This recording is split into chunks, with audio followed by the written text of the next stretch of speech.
diagnostic building on the far right, hospital phase 1, hospital phase 2, then we have the residential block, the commercial, and we have the auxiliary building where we plan to have like the car park space. And 1, 2, 3, go. Grant this our one request. Help us to build a nation where no man is oppressed, and so with peace and plenty, Nigeria may be blessed. I welcome you on behalf of the Honorable Minister of Environment, who has graciously constituted a panel to review this EIA report. I want to welcome you all to this crucial panel review meeting on the environmental and social impact assessments of the proposed Lagos MediPark projects by IASO MediPark Limited. The project is a partnership between them and the Lagos State government, and it's being funded by African Development Bank and some others. It's actually aimed at providing a world-class medical facility to reduce capital flight and medical tourism outside the country. Protocols. I have a few questions. The first is, I looked at the design of the buildings and I couldn't see a helipad. And then from the, I don't know if I missed it, parking facility, I didn't see you present a multi-story structure parking facility. I expect that for a modern project like this, you should have a multi-story parking structure to ease not only the flow of traffic but also parking. I only saw parking spaces on the ground floor, and I'm wondering, would that be enough to accommodate the traffic that will be coming into the facility?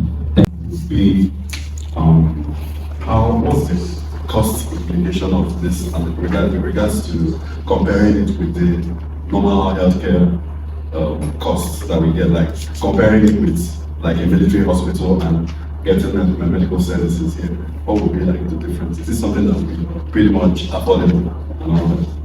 Then another question would be, what is the number of inpatient and outpatients that we estimate that this facility can actually hold per day?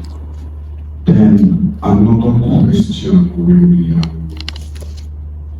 based on, I said a lot of the CSI, there was a question, Someone mentioned that the mammogram, a discount will be given to, I think, the staff, right? What percentage of the costs will be discounted as per the CSI? Then we also need more clarification on the drainage system. We have expected a more detailed drawing to show what the drainage system would be like, because the truth is, everything that comes out from this facility should be termed as hazardous waste and all that. So we want to see how you can be able to manage this to prevent it from getting out of the environment through the drainage system.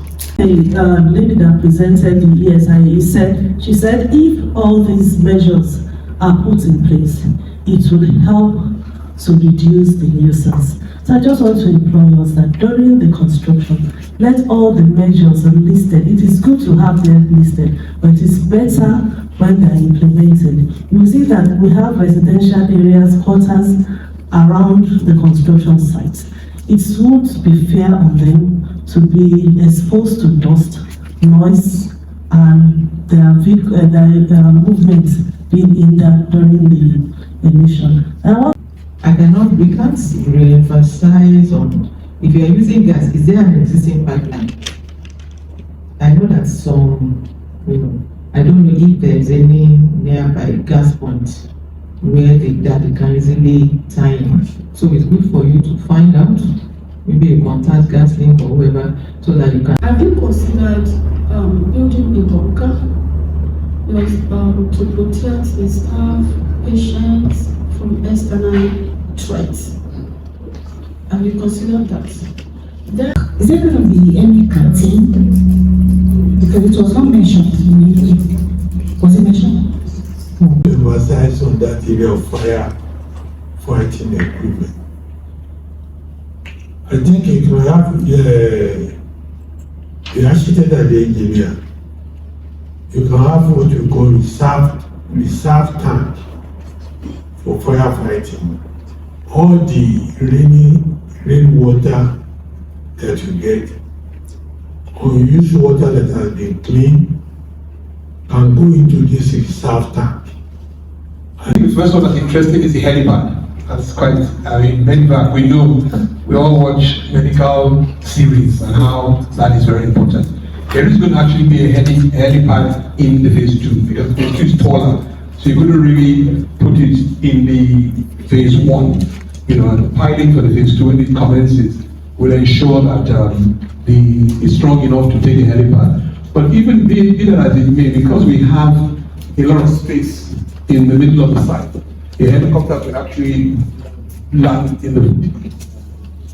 could actually land now. They can bring it down and take it through the ER. But to answer your question, yes, there will be a helipad. As the gentleman said, we don't know in the next 10 years, medibacking may be the way to go. So that answers the question. Yes, there will be a helipad. What's that question? I think one of the questions they also asked was parking. That they did see there is the ancillary building has parking, like I showed you on the ground floor. The commercial buildings within themselves have parking. So the multi-level parking before they start. So the commercial buildings have parking within the two of them. The gradients are correct. One side in the building, the lifts are designed, they are hospital lifts. So they are long and wide, and a wheelchair can comfortably go into the lift and be taken to either floor. All the doors, we have disabled toilets as well. Every floor has a dedicated disabled toilet, so you can wheel yourself in and wheel yourself out. The ramps we also spoke about at the back were what they call emergency ramps. Should in case everything stops working, lift stops working, we've got patients in the ICU, critical, want to get them out. Those are what the ramps on the back are for. That means you can be wheeled down the ramp safely and out of the building. So I think that might answer the question regarding the ramps. I don't get what that asked, but that's the question on the ramps. Firefighting. Firefighting equipment are rigorous. They've all been designed to international standards. We have all the water sprinklers where needed.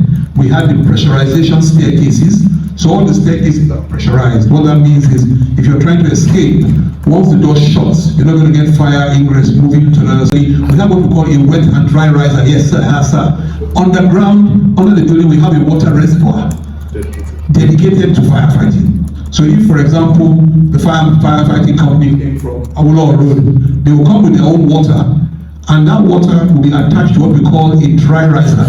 So you can push water up to each floor that now has firefighting equipment to fight. So, sir, to answer your question, yes, we have dedicated water tanks for firefighting only.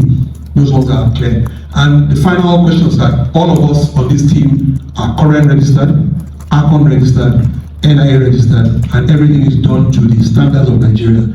The building is built under Nigerian Building Code and British standards. Everything. All our specifications under the Nigerian Building Code and British standard, our concrete, our steel, our detailing, our weathering, everything is to the Nigerian Building Code and British standards. So that is. Yes, and we are using a graded contractor who's ready on site in Alan. We'll give LABSCA all the documents regarding our certification as the architects, and LABSCA will do the final sign-off as to whether the building is fit for the purpose it was intended. Sorry. When you say LABSCA will do certification, yes. Can LABSCA do certification